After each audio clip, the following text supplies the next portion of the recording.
hope everyone is well today. I'm starting early because I finished working on things early, which I did not expect at all. Like, I still have stuff I can work on, but because I always have stuff to work on. But the stuff I planned for today is done, so I'm gonna do some reading. I'm not at the range early, and then I'm gonna get food, and then I'm gonna work on other stuff. I like having like different tasks. I like having something in between so that I don't miss stream or get burnt out on one particular thing. Hello, hello, hello, hello. Hello, Vision Sanchez. Welcome to Help You All Today. Thing I've ever seen. I'm glad you are enjoying. Alright, where we left off. We left off on chapter 12. And chapter 12 is Flight to the Ford. Let me actually put some chapstick on first real quick.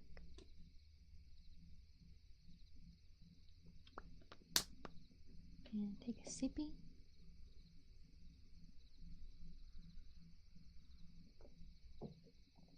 Okay. When Frodo came to himself, he was still clutching the ring desperately. He was lying by the fire, which was now piled high and burning brightly. His three companions were bending over him. "What has happened? Where is the Pale King?" he asked wildly. They were too overjoyed to hear him speak to answer for a while, nor did they understand his question. At length he gathered from Sam that they had seen nothing but the vague, shadowy shapes coming towards them.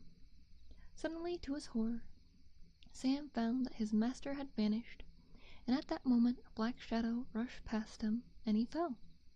He heard Frodo's voice, but it seemed to come from a great distance, or from under the earth. Crying out strange words, they saw nothing more, until they stumbled over the body of Frodo, lying as if dead, face downwards on the grass, with his sword beneath him. Strider ordered them to pick up and lay him near the fire, and then he disappeared. That was now a good while ago. Sam plainly was beginning to have doubts again about Strider, but while they were talking he returned, appearing suddenly out of the shadows. They started, and Sam drew his sword and stood over Frodo, but Strider knelt down swiftly at his side. "I am not a Black Rider, Sam," he said gently, "nor in league with them. I've been trying to discover something of their movements, but I have found nothing. I cannot think why they have gone and do not attack again, but there is no feeling as their presence anywhere at hand." When he heard what Frodo had to tell, he became full of concern, and shook his head and sighed. Then he ordered Pippin and Merry to heat as much water as they could in their small kettles, and to bathe the wound with it. "Keep the fire going well, and keep Frodo warm," he said. Then he got up and walked away, and called Sam to him. "I think I understand things better now," he said in a low voice. "There seem only to have been 5 of the enemy. Why they were not all here, I don't know, but I don't think they expected to be resisted. They have drawn off for the time being, but not far, I fear. They will come again another night, if we cannot escape. They are only waiting because they think that their purpose is almost accomplished, and that the ring cannot fly much further. I fear, Sam, that they believe your master has a deadly wound that will subdue him to their will." "We shall see." Sam choked with tears. "Don't despair," said Strider. "You must trust me now. Your Frodo is made of sterner stuff than I had guessed, though Gandalf hinted that it might prove so. He is not slain, and I think he will resist the evil power of the wound longer than his enemies expect. I will do all I can to help and heal him. Guard him well while I am away." He hurried off and disappeared again into the darkness.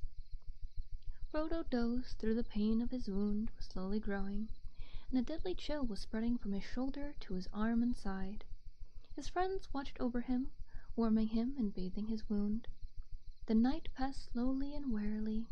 Dawn was growing in the sky, and the dell was filling with grey light, when Strider at last returned. "Look!" he cried, and stooping he lifted from the ground a black cloth that had lain there hidden by the darkness. A foot above the lower hem was a sash. "This was the stroke of Frodo's sword," he said. "The only hurt that it did to his enemy, I fear, for it is unharmed, and all blades perish that pierced that dreadful king. More deadly to him was the name of Alfbern, and more deadly to Frodo than this." He stooped again and lifted up a long thin knife. There was a cold gleam in it. As Strider raised it, they saw that near the end its edge was notched, and the point was broken off. But even as he held it up in the glowing light, they gazed in astonishment, for the blade seemed to melt and vanish like a smoke in the air, leaving only the hilt in Strider's hand. "Alas!" he cried, "it was the accursed knife that gave the wound. Few now have the skill in healing to much evil weapons, but I will do what I can." He sat down on the ground, and taking the dagger hilt, laid it on his knees, and he sang over it a slow song in a strange tongue. Then, setting it aside, he turned to Frodo, and in a soft tone spoke words that others could not catch. From the pouch at his belt he drew out the long leaves of a plant. "These leaves," he said, "I have walked far to find, but the plant does not grow in the bare hills, but in the thickest away south of the road. I found it in the dark by the scent of its leaves." He crushed a leaf in his fingers, and it gave out a sweet and pungent fragrance. "It is fortunate that I could find it, for it is a healing plant that the men of the West brought to Middle-earth. Athalias they named it, and it grows now sparsely and over near places where they dwelt or camped of old, and it is not known in the north, except to some of those who wander in the wild. It has great virtues, but over such a wound that this healing powers may be small." He threw the leaves into boiling water and bathed Frodo's shoulder. The fragrance of the stem was refreshing, and those that were unhurt felt their minds calmed and cleared. The herb did also some power over the wound, for Frodo felt the pain and also the sense of frozen cold lessen in his side. But the life did not return to his arm, and he could not raise nor use his hand. He bitterly regretted his foolishness, and reproached himself for weakness of will, for now he perceived that in putting on the ring he obeyed not his own desire but the commanding wish of his enemies. He wondered if he would remain maimed for life, and how they would now manage to continue their journey. He felt too weak to stand. Hi Martin, and hi Lord Hydra. Welcome, and hope you guys are well today.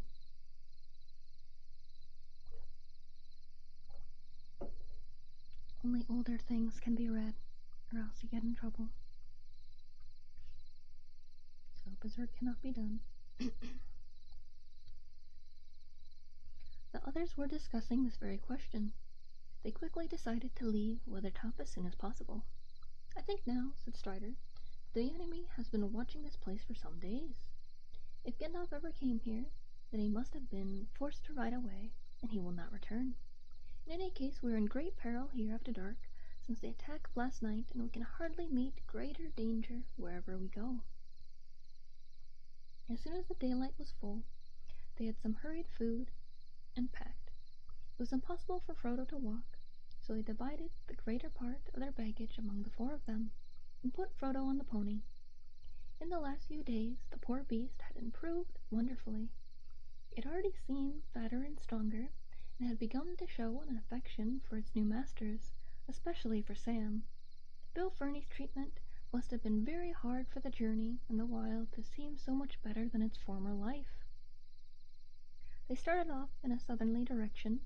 This would mean crossing the road, but it was the quickest way to more wooded country, and they needed fuel, for Strider said that Frodo must be kept warm, especially at night, while fire would be some protection for them all.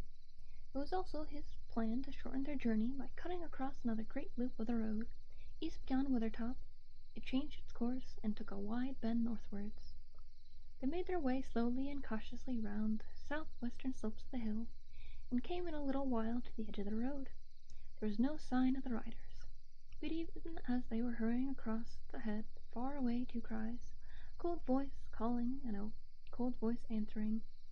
Trembling, they sprang forward, made for the thickets that lay ahead. The land before them sloped away southwards, but it was wild and pathless. Bushes and stunted trees grew in dense patches and wide barren spaces in between. The grass was scanty, coarse, and grey, and the leaves in the thickets were faded and falling. It was a cheerless land, and their journey was slow and gloomy. They spoke little of what as they trudged along. Frodo's heart was grieved as he watched them walking beside him, and their hands down, and their backs bowed under the burdens. Even Strider seemed tired and heavy-hearted. Before the first day's march was over, Frodo's pain began to grow again, but he did not speak of it for a long time. 4 days passed without the ground or the scene changing much, except that behind the weathertop slowly sank, and before them the distant mountains loomed a little nearer. Yet since the far cry they had seen and heard no signs that the enemy had marked their flight or followed them. They dreaded the dark hours, and kept watch in pairs by night, expecting at any time to see black shapes stalking in the grey night, dimly lit by the cloud-veiled moon. But they saw nothing, and heard no sound but the sigh of withered leaves and grass. Not once did they feel the sense of present evil that had assailed them before the attack in the dell. It seemed too much to hope that the riders had already lost their trail again. Perhaps they were waiting to make some new ambush in a narrow place. At the end of the 5th day, the ground began once more to rise slowly out of the wide shadow valley into which they had descended. Strider now turned their course again northeastwards, and on the 6th day they reached the top of a long, slow climbing slope, and saw far ahead that a huddle of wooded hills. Way below them they could see the road sweeping round the feet of the hills, and to their right grey river gleaming pale in the thin sunshine. In the distance they glimpsed yet another river in a stony valley, half veiled in mist. "I'm afraid we must go back to the road here for a while," said Strider. "We have now come to the river Horwell, and the elves call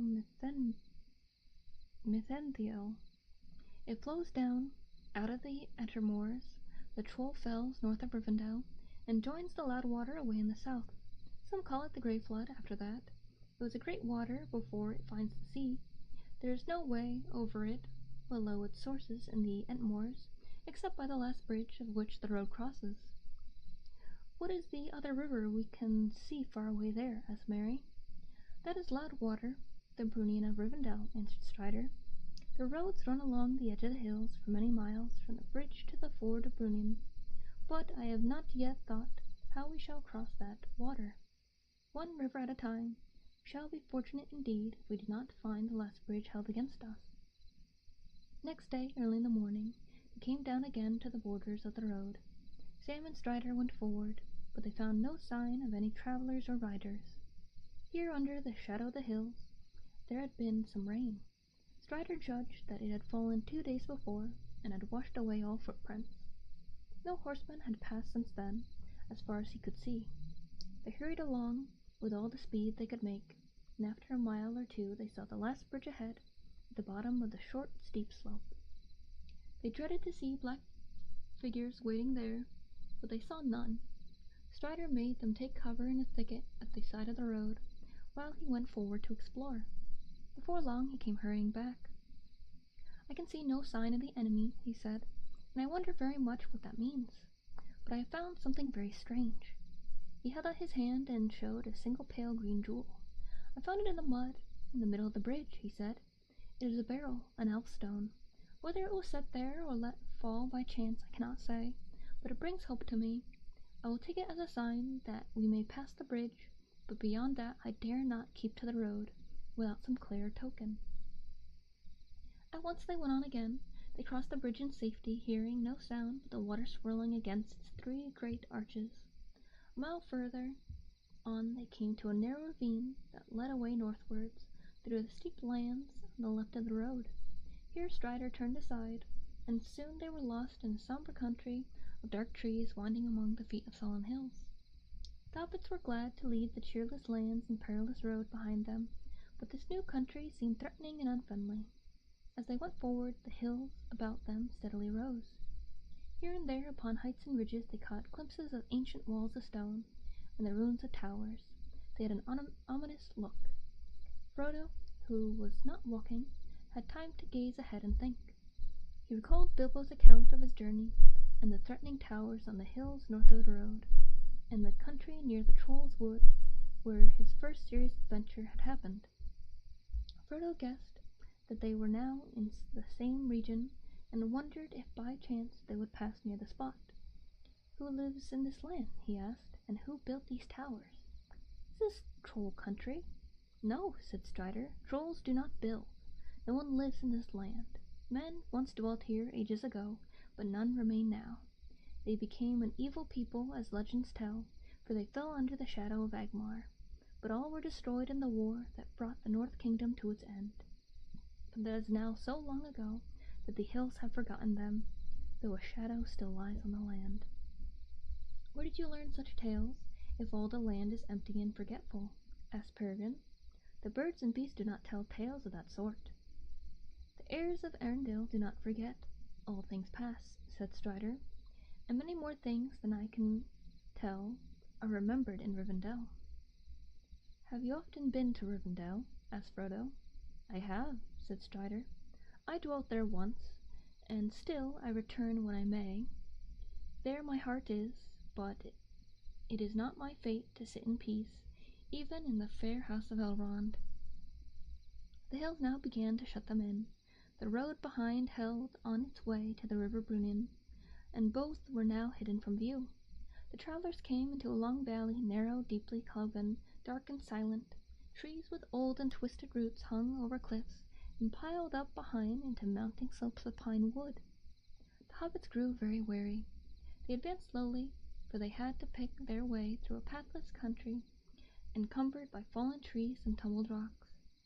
As long as they could, they avoided climbing for Frodo's sake, and because it was in fact difficult to find any way up out of the narrow dales. They had been 2 days in the country when the weather turned wet. The wind began to blow steadily out of the west and pour the water of the distant seas on the dark heads of the hills in fine drenching rain. By nightfall they were all soaked, and their camp was cheerless, for they could not get any fire to burn. The next day the hills rose still higher and steeper before them, and they were forced to turn away northwards out of their course. Strider seemed to be getting anxious. They were nearly 10 days out from Weathertop, and their stock of provisions was beginning to run low. It went on raining. The night they camped on a stony shelf with a rock wall behind them, in which there was a shallow cave, a mere scoop in the cliff. Frodo was restless. The cold and wet had made his wound more painful than ever, and the ache and sense of deadly chill took away all sleep. He lay tossing and turning and listening fearfully to the stealthy night noises, wind and chinks of rock, water dripping, a crack, the sudden rattling fall of a loosened stone. He felt that black shapes were advancing to smother him, but when he sat up he saw nothing but the back of Strider, sitting hunched up, smoking his pipe and watching. He lay down again and passed into an uneasy dream, in which he walked on the grass in the garden of the Shire, but it seemed faint and dim, less clear than the tall black shadows that stood looking over the hedge. In the morning he woke to find that the rain had stopped. The clouds were still thick, and they were breaking. The pale stripes of blue appeared between them. The wind was shifting again. They did not start early. Immediately after their cold and comfortless breakfast, Strider went off alone, telling the others to remain under the shelter of the cliff until he came back. He was going to climb up if he could and get a look at the lie of the land. When he returned he was not reassuring. "We have come too far to the north," he said. "We must find some way to turn back southwards again. If we keep on as we are going we shall end up in the Ettendales far north of Rivendell. That is troll country, and little known to me. We could perhaps find our way through and come round to Rivendell from the north, but it would take too long, for I do not know the way, and our food would not last. So somehow or other we must find the ford of Brunnen." The rest of that day they spent scrambling over rocky ground. They found a passage between two hills that led to them into a valley running southeast, the direction that they wished to take, but toward the end of the day they found their road again barred by a ridge of high land. Its dark edge against the sky was broken to many bare points like teeth of a blunted saw. They had a choice between going back or climbing over it. They decided to attempt the climb, but it proved very difficult. Before long, Frodo was obliged to dismount and struggle along on foot. Even so, they often despaired of getting their pony up, or indeed of finding a path for themselves, buried as they were. The light was nearly gone, and they were all exhausted, but at last they reached the top. They had climbed on to a narrow saddle between two higher points, and the land fell steeply away again, only a short distance ahead. Frodo threw himself down and lay on the ground shivering. His left arm was lifeless, and his side and shoulder felt as if icy claws were laid upon them. The trees and rocks about him seemed shadowy and dim. "We cannot go any further," said Merry to Strider. "I'm afraid this has been too much for Frodo. I am dreadfully anxious about him. What are we to do? Do you think they will be able to cure him in Rivendell if we ever get there?" "We shall see," answered Strider. "There is nothing more that I can do in the wilderness, and it is chiefly because of his wound that I am so anxious to press on, but I agree that we can go no further tonight." "What is the matter with my master?" asked Sam in a low voice, looking appealingly at Strider. "His wound was small, and it was already closed. There's nothing to be seen but a cold white mark on his shoulder." "Frodo has been touched by the weapons of the enemy," said Strider, "and there is some poison or evil at work that is beyond my skill to drive out. But do not give hope, Sam." Night was cold up in the high ridge. They lit a small fire down under the gnarled roots of an old pine that hung over a shallow pit. It looked as if stone had once been quarried there. They sat huddled together. The wind blew chill through the pass, and they heard the tree-tops lower down, moaning and sighing. Frodo lay half in a dream, imagining that endless dark wings were sweeping by above him, and that on the wings rode pursuers that sought him in all the hollows of the hills. The morning dawned, bright and fair. The air was clean, and the light pale and clear in the rain-washed sky. Their hearts were encouraged, but they longed for the sun to warm their cold, stiff limbs. As soon as it was light, Strider took Merry with him and went to survey the country from the height to the east of the pass. The sun had risen and was shining brightly when he returned, with more comforting news. They were now going more or less in the right direction.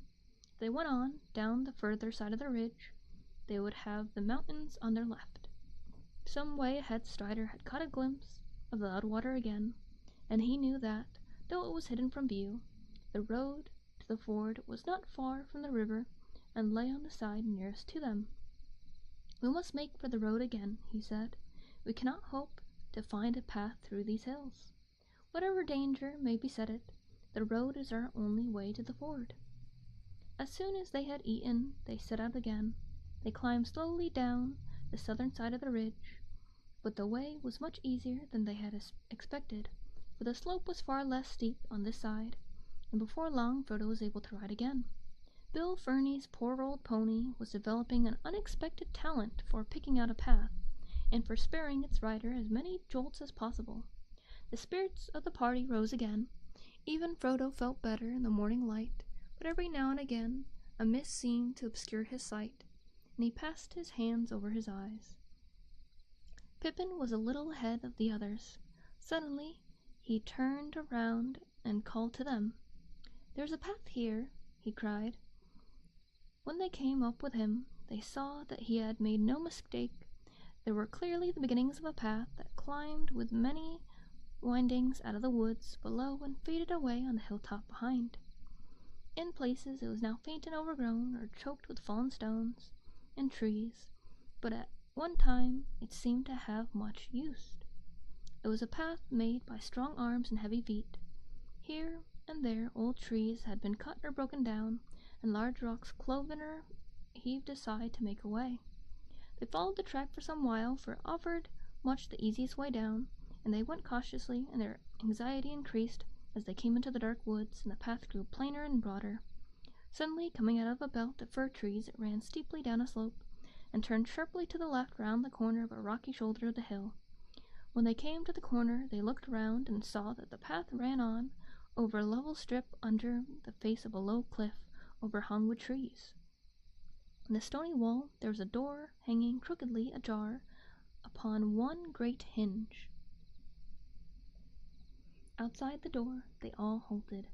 There was a cave or rock chamber behind, but in the gloom inside nothing could be seen. Strider, Sam, and Mary, pushing with all their strength, managed to open the door a little wider, and then Strider and Mary went in.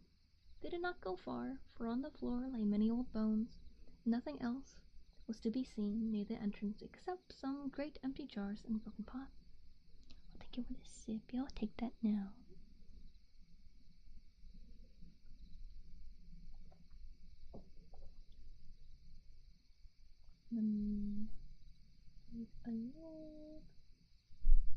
Okay, nothing crazy on here. Surely this is a troll hole, if ever there was one, said Pippin. Come out, you two, and let us get away. Now we know who made the path, and we had better get off it quick. There is no need, I think, said Strider, coming out. It is certainly a troll hole, but it seems to have been long forsaken. I don't think we need be afraid, but let us go on down warily, and we shall see. The path went on again from the door, and turning to the right again across the level space, plunged down a thick wooded slope. Pippin, not liking to show Strider that he was still afraid, went on ahead with Mary. Sam and Strider came behind, one on each side of Frodo's pony, but the path was now broad enough for 4 or 5 hobbits to walk abreast. But they had not gone very far before Pippin came running back, followed by Mary. They were both looked terrified. There are trolls, Pippin panted, down in a clearing in the woods not far below. We got a sight of them through the tree trunks. They are very large. We will come and look at them, said Strider, picking up a stick. Frodo said nothing, but Sam looked scared. The sun was now high, and it shone down through the half-stripped branches of the trees, and lit the clearing with bright patches of light. They halted suddenly on the edge, and peered through the tree trunks, holding their breath. There stood the trolls, 3 large trolls. One was stooping, and the other 2 stood staring at him. Strider walked forward unconcernedly. Get up, old stone, he said, and broke his stick upon the stooping troll. Nothing happened. There was a gasp of astonishment from the hobbits, and then even Frodo laughed. Well, he said, we are forgetting our family history. This must be the very 3 that were caught by Gandalf, quarreling over the right way to cook 13 dwarves and 1 hobbit. I had no idea we were anywhere near the place, said Pippin. He knew the story well. Bilbo and Frodo had told it often, but as a matter of fact, he had never more than half believed it. Even now he looked at the stone trolls with suspicion, wondering if some magic might not suddenly bring them to life again. You are forgetting not only your family history, but all you ever knew about trolls, said Strider. It is broad daylight with the bright sun, and yet you come back trying to scare me with a tale of live trolls waiting for us in this glade. In any case, you might have noticed that one of them has an old bird's nest behind his ear. That would be a most unusual ornament for a live troll. They all laughed. Frodo felt his spirits reviving. The reminder of Bilbo's first successful adventure was heartening. The sun, too, was warm and comforting, and the mists before his eyes seemed to be lifting a little. They rested for some time in the glade, and took their midday meal right under the shadow of the troll's large legs. Won't somebody give us a bit of a song while the sun is high? He said, when they had finished. We haven't had a song or a tale for days. Not since Withertop, said Frodo. The other looked at him. Don't worry about me, he added. I feel much better, and I don't think I could sing. Perhaps Sam could dig something out of his memory. Come on, Sam, said Mary. There's more stored in your head than you let on about. I don't know about that, said Sam. But how about this suit? It ain't what I call proper poetry, but, if you understand me, just a bit of nonsense. But these old images here brought it to my mind. Standing up, with his hands behind his back, as if he was at school, he began to sing to an old tune. Troll sat alone on his seat of stone, and munched and mumbled a barreled bone. For many a year he had gnawed it near, for meat was hard to come by. Done by, gone by, in a cave in the hills he dwelt alone, and meat was hard to come by. Up came Tom with his big boots on. Said he to Troll, "Pray, what is yon? For it looks like the skin on my Nuncle Tim, and should be a layin' in graveyard, caveyard, paveyard. This many a year has Tim been gone, and I thought he were layin' in graveyard." "My lad," said Troll, "this bone I stole, but what be bones that lie in a hole? Thy nuncle was dead as a lump o' lead, and I found his shin bone, tin bone, thin bone. He can spare a share for a poor old Troll, for he don't need his shin bone."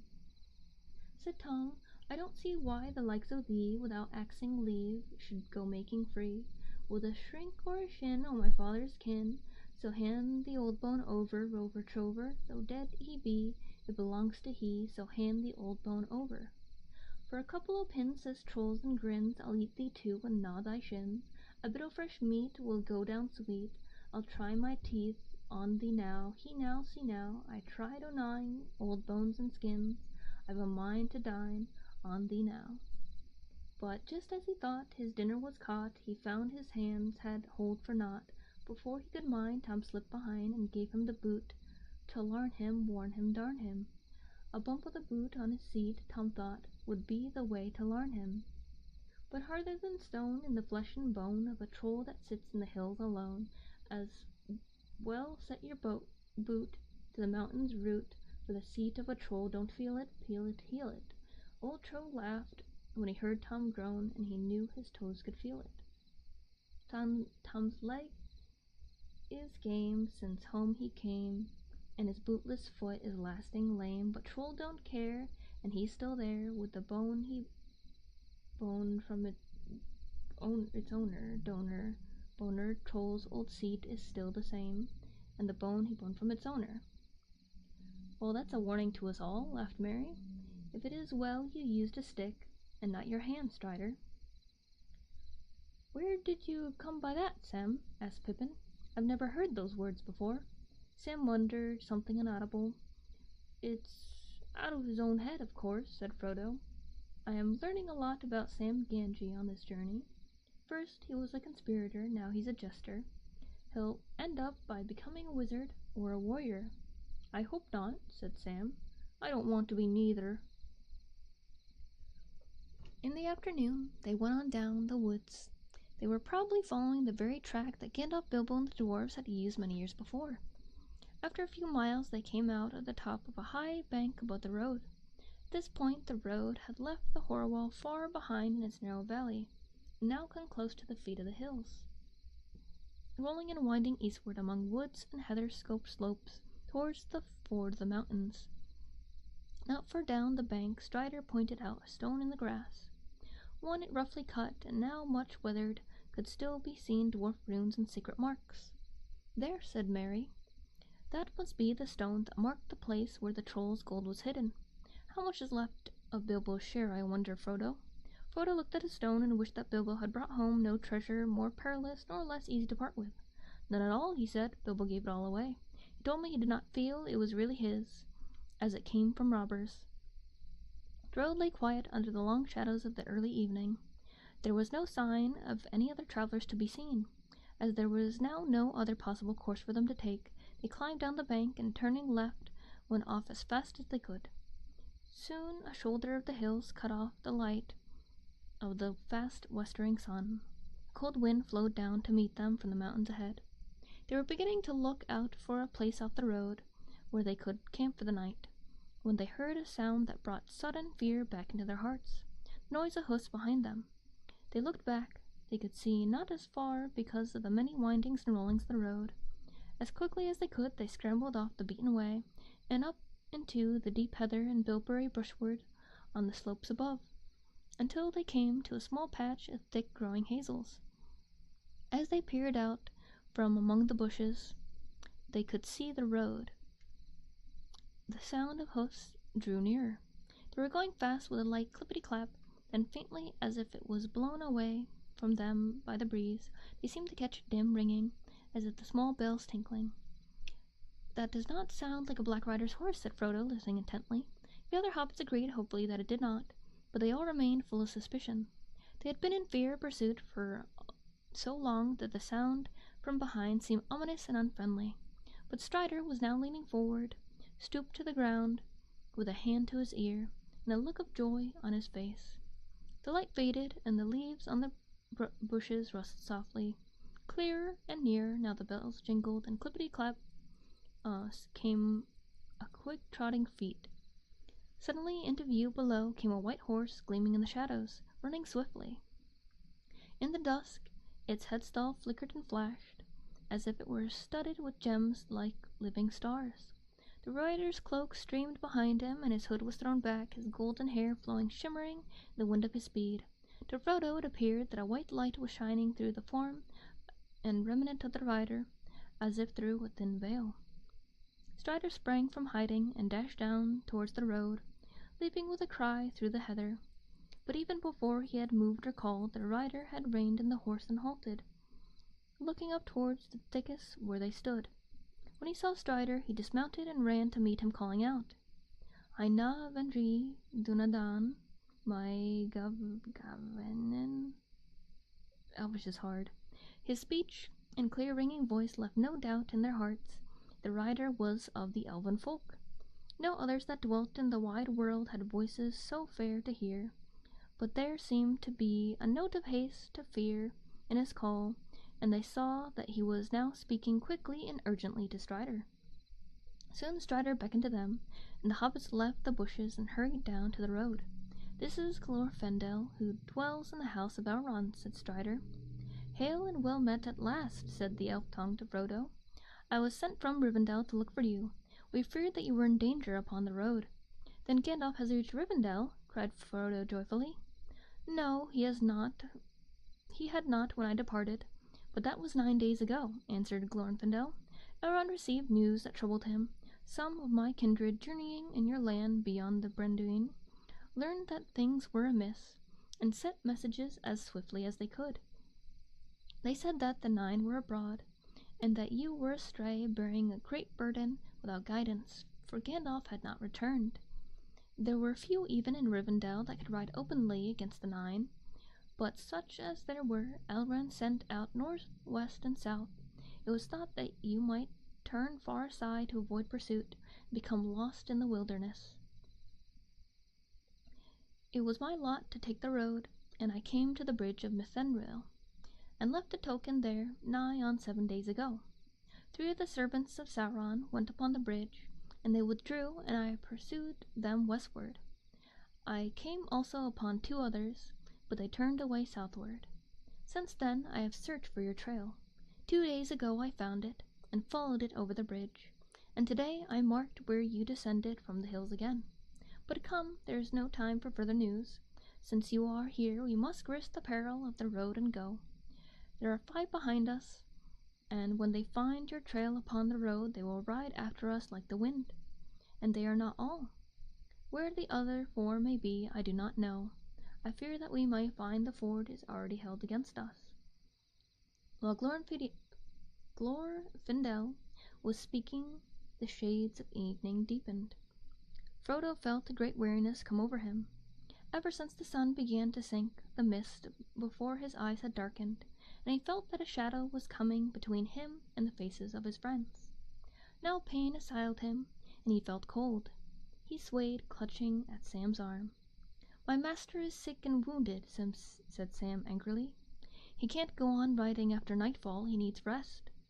Glorfindel caught Frodo as he sank to the ground, and taking him gently in his arms, he looked in his face with grave anxiety. Briefly Strider told of the attack on their camp under Weathertop, and of the deadly knife. He drew out the hilt, which he had kept, and handed it to the elf. Glorfindel shuddered as he took it, and he looked intently at it. "There are evil things written on this hilt," he said, "though maybe your eyes cannot see them. Keep it, Aragorn, till we reach the house of Elrond, but be wary and handle it as little as you may. Alas, the wounds of this weapon are beyond my skill to heal. I will do what I can, but all the more do I urge you now to go on without rest." He searched the wound on Frodo's shoulder with his fingers, and his face grew graver, as if what he learned disquieted him. But Frodo felt the chill lessen in his side and arm, a little warmth crept down from his shoulder to his hand, and the pain grew easier.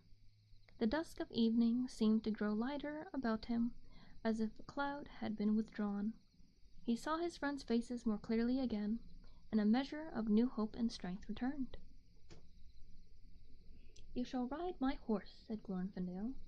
"I will shorten the stirrups up to the saddle skirts, and you must sit as tight as you can. But you need not fear, my horse will not let any rider fall that I command him to bear. His pace is light and smooth, and if danger presses too near, he will bear you away with a speed that even the black steeds of the enemy cannot rival." "No, he will not," said Frodo. "I shall not ride him, and if I am to be carried off to Rivendell or anywhere else, leaving my friends behind in danger—" Glorfindel smiled. "I doubt very much," he said, "if your friends would be in danger if you were not with them. The pursuit would follow you and leave us in peace, I think. It is you, Frodo, and that which you bear that brings us all in peril." To that Frodo had no answer, and he was persuaded to mount Glorfindel's white horse. The pony was laden instead with a great part on the other's burdens, and so that they now marched lighter, and for a time made good speed. But the hobbits began to find it hard to keep up with the swift, tireless feet of the elf. On he led them into the mouth of darkness, and still on under the deep clouded night. There was neither star nor moon. Not until the grey of dawn did he allow them to halt. Pippin, Merry, and Sam were by that time nearly asleep on their stumbling legs, and even Strider seemed, by the sag of his shoulders, to be weary. Frodo sat upon the horse in a dark dream.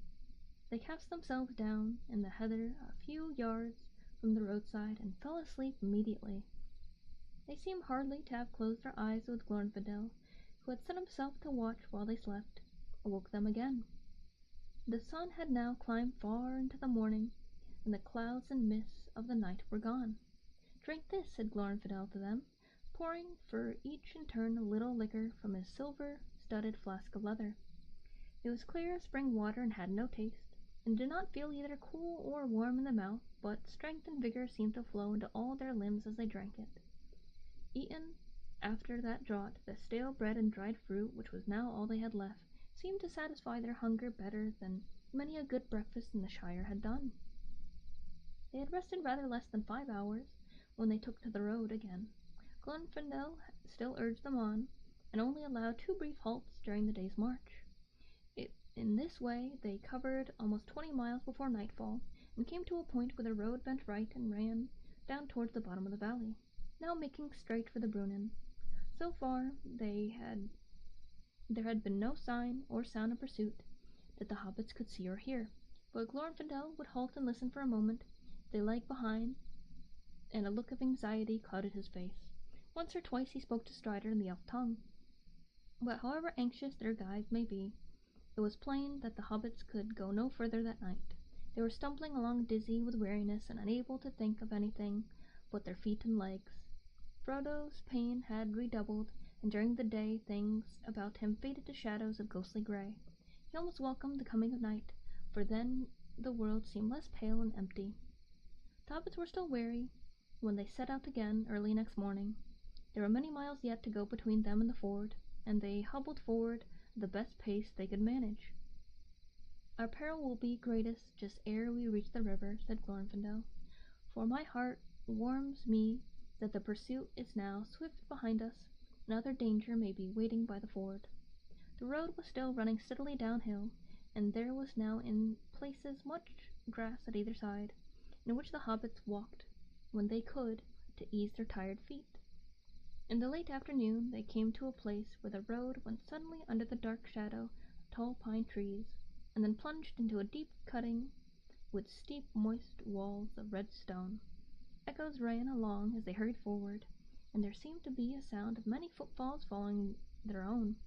All at once, as if through a gate of light, the road ran out again from the end of the tunnel into the open. There at the bottom of a sharp incline they saw before them a long flat mile, and beyond that the ford of Rivendell. On the further side was a steep brown bank, threaded by a winding path, and behind that the tall mountains climbed, shoulder above shoulder, and peak beyond peak, into the fading sky. There was still an echo as of falling feet in the cutting behind them, a rushing noise as if a wind were rising and pouring through the branches of the pines. One moment Glorfindel turned and listened, then he sprang forward with a loud cry. "Fly!" he called. "Fly! The enemy is upon us!" The white horse leaped forward. The hobbits ran down the slope. Glorfindel and Strider followed as rear guard. They were only halfway across the flat when suddenly there was a noise of horses galloping. Out of the gate, in the trees that they had just left, rode a black rider. He reined his horse in and halted, swaying in the saddle. Another followed him, and then another, then again 2 more. "Ride, forward, ride!" cried Glorfindel to Frodo. He did not obey at once, for a strange reluctance seized him. Checking the horse to a walk, he turned and looked back. The riders seemed to sit upon their great steeds like threatening statues upon a hill, dark and solid, while all the woods and land about them receded as if into a mist. Suddenly he knew in his heart that they were silently commanding him to wait. Then at once fear and hatred awoke in him. His hand left the bridle and gripped the hilt of his sword, and with a red flash he drew it. Ride on!" cried Glorfindel, and then, loud and clear, he called to the horse in the elf tongue, nor lim, as Faloth. At once the white horse sprang away and sped like the wind along the last lap of the road. At the same moment the black horses leapt down the hill in pursuit, and from the riders came a terrible cry, such as Frodo had heard, filling the woods with horror, in the East Farthing far away. It was answered, and to the dismay of Frodo and his friends, out from the tree and rocks away, the left 4 other riders came flying. 2 rode towards Frodo, 2 galloped madly towards the ford to cut off his escape. They seemed to him to run like the wind and to grow swiftly larger and darker, for their courses converged with his. Frodo looked back for a moment over his shoulder. He could no longer see his friends. The riders behind were falling back. Even their great steeds were no match in speed for the white elf horse of Glorfindel. He looked forward again, and hope faded. There seemed no chance of reaching the ford, for it was cut off by the others and had lain in ambush. He could see them clearly now. They appeared to have cast aside their hoods and black cloaks, and they were robed in white and gray. Swords were naked in their pale hands, helms were on their heads, their cold eyes glittered, and they called to him with fell voices. Fear now filled all Frodo's mind. He thought no longer of his sword. No cry came from him. He shut his eyes and clung to the horse's mane. The wind whistled in his ears, and the bells upon the harness rang wild and shrill. A breath of deadly cold pierced him like a spear, and with a last spurt, like a flash of wild white fire, the elf horse, speeding as if on wings, passed right before the face of the foremost rider. Frodo heard the splash of water. It foamed about his feet. He felt the quick heave and surge as the horse left the river and struggled up the stony path. He was climbing the steep bank. He was across the ford, but the pursuers were close behind. At the top of the bank the horse halted and turned about, neighing fiercely. There were 9 riders at the water's edge below, and Frodo's spirit quailed before the threat of their uplifted faces. He knew of nothing that would prevent them from crossing as easily as he had done, and he felt that it was useless to try and escape over the long uncertain path from the ford to the edge of Rivendell. If once the riders crossed, in any case, he felt that he was commanded urgently to halt. Hatred again stirred in him, but he had no longer the strength to refuse. Suddenly the foremost rider spurred his horse forward. It checked at the water and reared up. With great effort Frodo sat upright and brandished his sword. "Go back!" he cried. "Go back to the land of Mordor, and follow me no more." His voice sounded thin and shrill in his own ears. The riders halted, but Frodo had not the power of Bombadil. His enemies laughed at him with harsh and chilling laughter. Come back," they cried. "To Mordor we will take you." "Go back," he whispered. The ring, they cried with deadly voices, and immediately their leader urged his horse forward into the water, followed closely by 2 others. "By Elbereth and Luthien the Fair," said Frodo with a last effort, lifting up his sword, You shall have neither the ring nor me." Then the leader, who was now half across the ford, stood up menacing in his stirrups and raised up his hand. Frodo was stricken dumb. He felt his tongue cleave to his mouth, and his heart laboring. His sword broke and fell out of his shaking hand. The elf horse reared and snorted. The foremost of the black horses had almost set foot upon the shore. At that moment there came a roaring and a rushing, a noise of loud waters rolling many stones. Dimly Frodo saw the river below him rise, and down along its course there came a plumed cavalry of waves. White flames seemed to Frodo to flicker on their crests, and he had fancied that he saw amid the water white riders upon white horses and frothing manes. The 3 riders that were still in the midst of the ford were overwhelmed. They disappeared, buried suddenly under angry foam. Those that were behind drew back in dismay. With his last failing senses, Frodo heard cries, and it seemed to him that he saw beyond the riders and hesitated on the shore a shining figure of white light, and behind it ran small shadowy foams, waving flames, that flared red in the grey mist that was falling over the world. The black horses were filled with madness, and leaping forward in terror, they bore their riders into the rushing flood. Their piercing cries were drowned in the roaring of the river as it carried them away. Then Frodo felt himself falling, and the roaring and confusion seemed to rise and engulf him together and his enemies. He heard and saw no more. And that was the end of the first part of the first book. So we'll be moving on to technically book 2, even though it's still the Fellowship of the Ring. I will have a sippy and stuff before we start the next chapter. Take a look at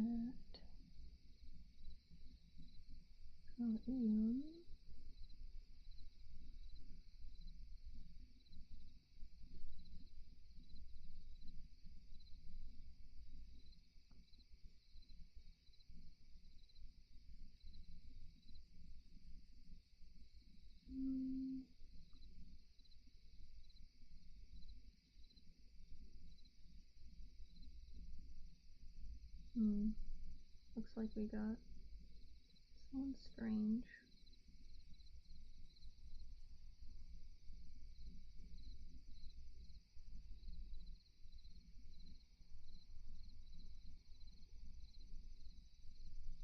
Martin be clicking. Martin do be. He do be getting those stars. Okay, I think that's all that happened. I still wish. I thought they added a moderator feature to Arium.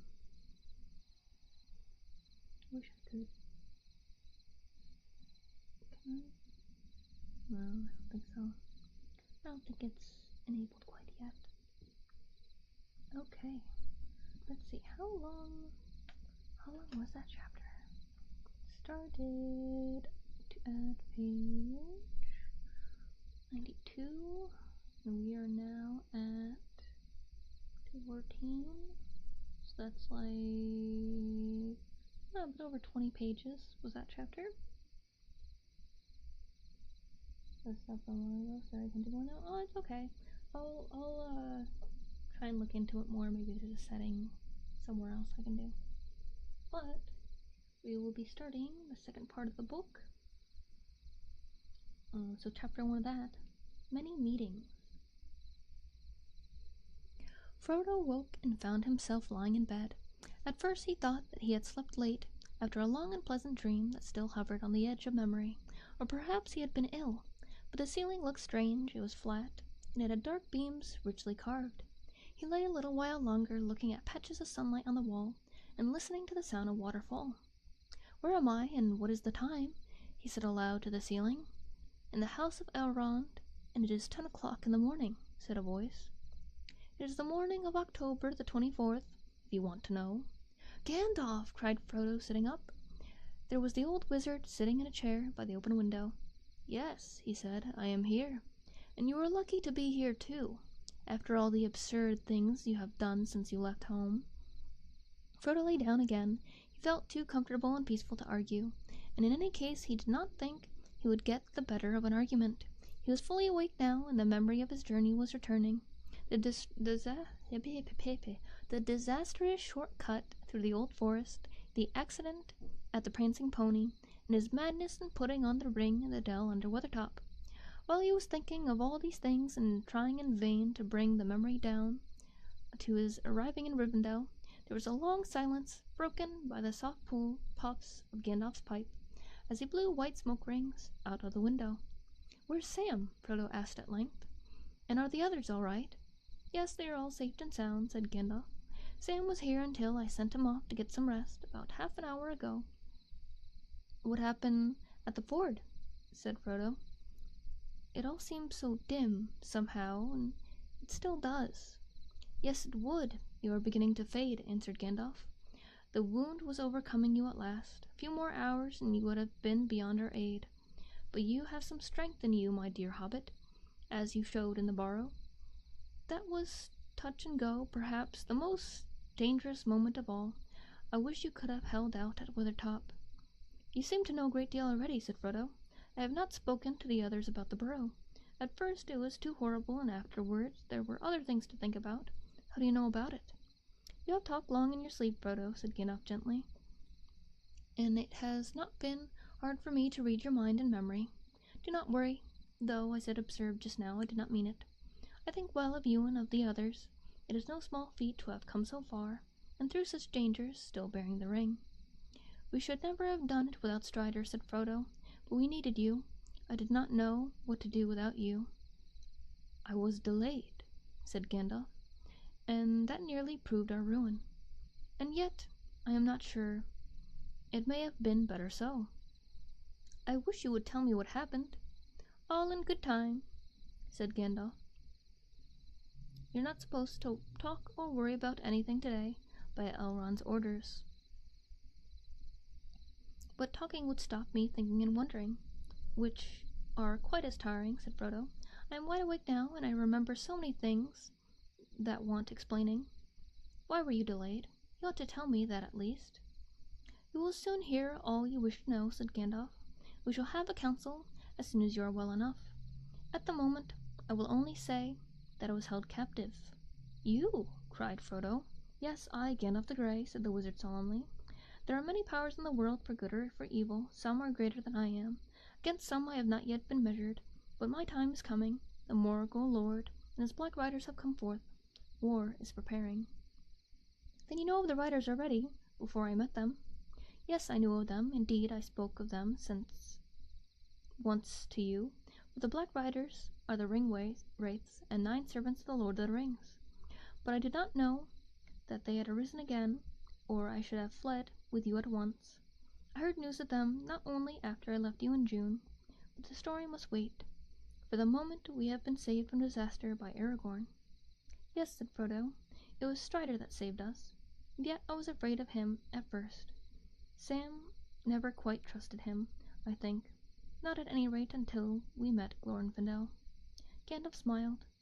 "I will have heard all about Sam," he said. "He has no more doubts now."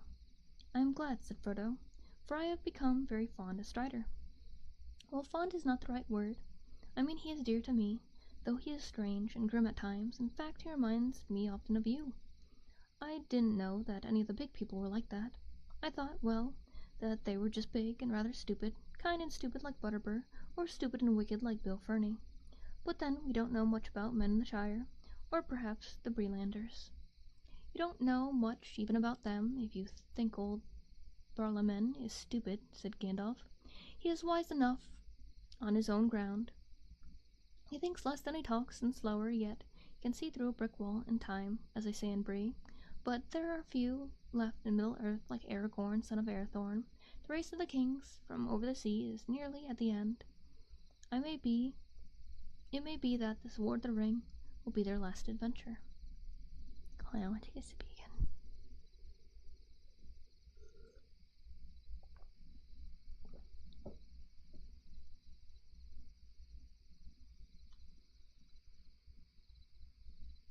You really mean that Strider is one of the people of the old kings? Said Frodo in wonder. I thought they had all vanished long ago. I thought he was only a ranger. Only a ranger, cried Gandalf. My dear Frodo, that is just what the rangers are.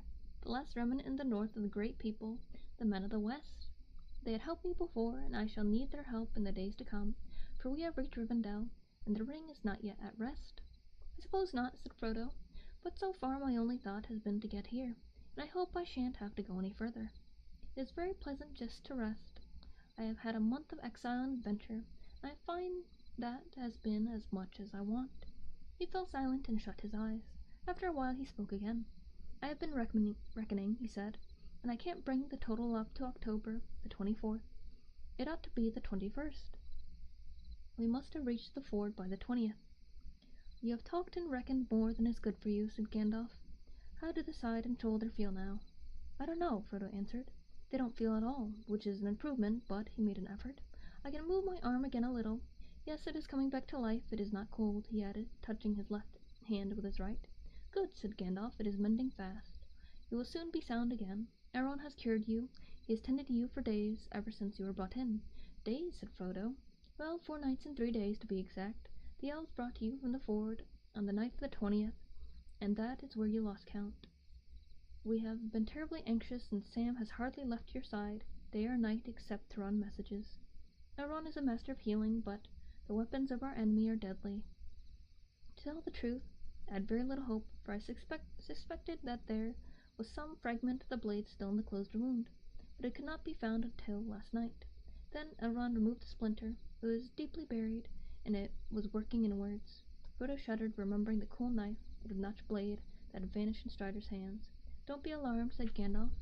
It is gone now, it has been melted, and it seems that hobbits fade very reluctantly. I had known strong warriors, the big people, who would quickly have been overcome by that splinter, which you bore for 17 days. What would they have done to me? Asked Frodo. What were the riders trying to do? They tried to pierce your heart with a Morgul knife which remains in the wound. If they had succeeded, they would have become like they are, only weaker and under their command. You would have become a wraith under the domain of the Dark Lord, and he would have tormented you for trying to keep his ring. If any greater torment were possible than being robbed of it and seeing it on his hand. Thank goodness I did not realize the horrible danger, said Frodo faintly. I was mortally afraid, of course, but if I had known more, I should not have dared even to move. It was a marvel that I escaped. Yes, fortune or fate have helped you, said Gandalf, not to mention courage, for your heart was not touched, and only your shoulder was pierced, and that was because you resisted to the last. But it was a terribly narrow shave, so to speak. You were in gravest peril while you wore the ring. If then you were half in the wraith world yourself, and they might have seized you. You could see them, and they could see you. I know, said Frodo. They were terrible to behold. But why could they all see their horses? Because they are real horses. They, just as the black robes are real robes that they wear to give shape to their nothingness when they have dealings with the living.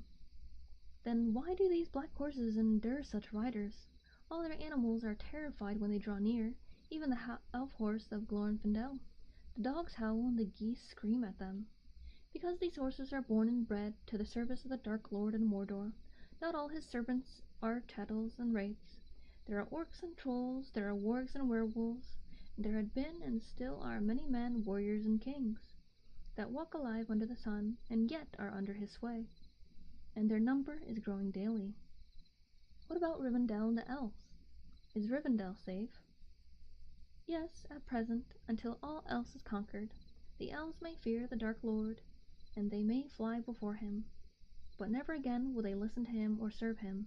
And here in Rivendell there live still some of his chief foes, the elven wise, lords of the Elder, far beyond the further seas.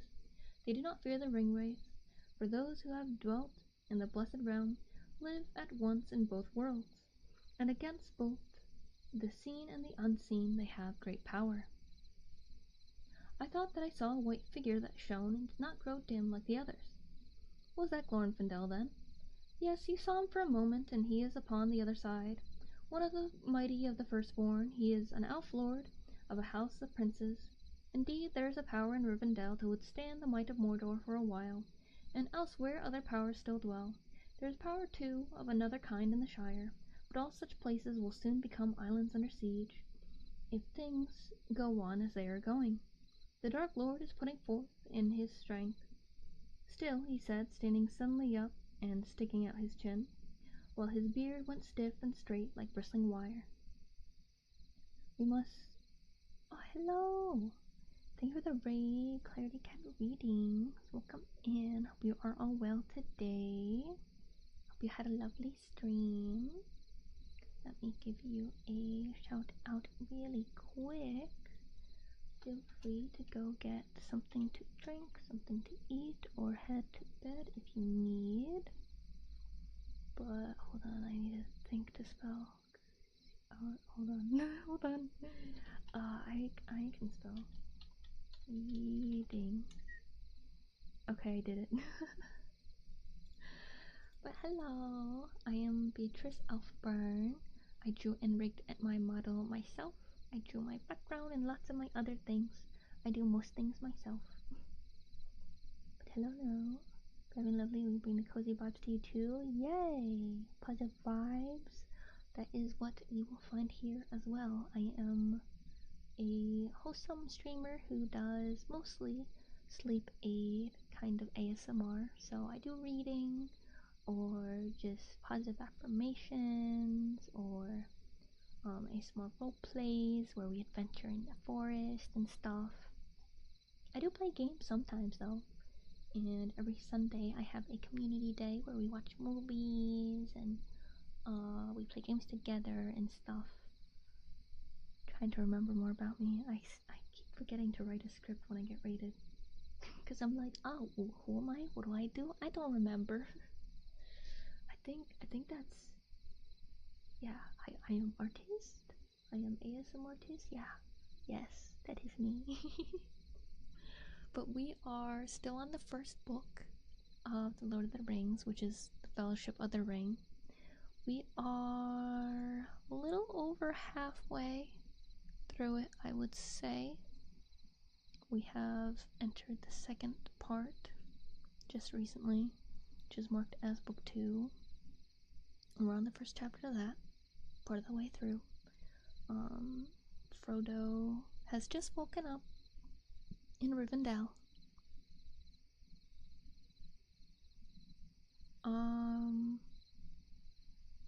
I mean, what I'm reading from is leather. Does that count as hardcover? Or does that count as paperback? Because it's bendy, because it's leather. Is it hardcover? Because it's not paper? Because it's not gonna tear. And it's relatively solid. Sheesh, okay, you know what you're doing then? I suppose so. I know not all books come in hardcover and paperback, so I feel like often there isn't too much choice with books.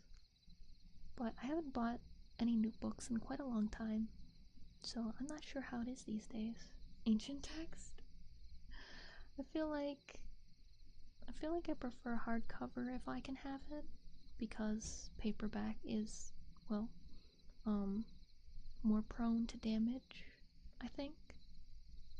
But these leather ones, I've had these for how many years now? Like 8? I think I've had these for 7 or 8 years now, and they're just fine. They're like they were when I got them for the most part. There's only like one small scratch from when I moved. But yeah, if you have the option to get leather, which I feel many books don't come in, I would highly recommend it. But alright, I shall continue. Where was I? Here we are. I haven't any courage to keep up, said Frodo, but I am not worried at the moment. Just give me news of my friends, and tell me the end of the affair at the ford, as I keep on asking, and I shall be content for the present.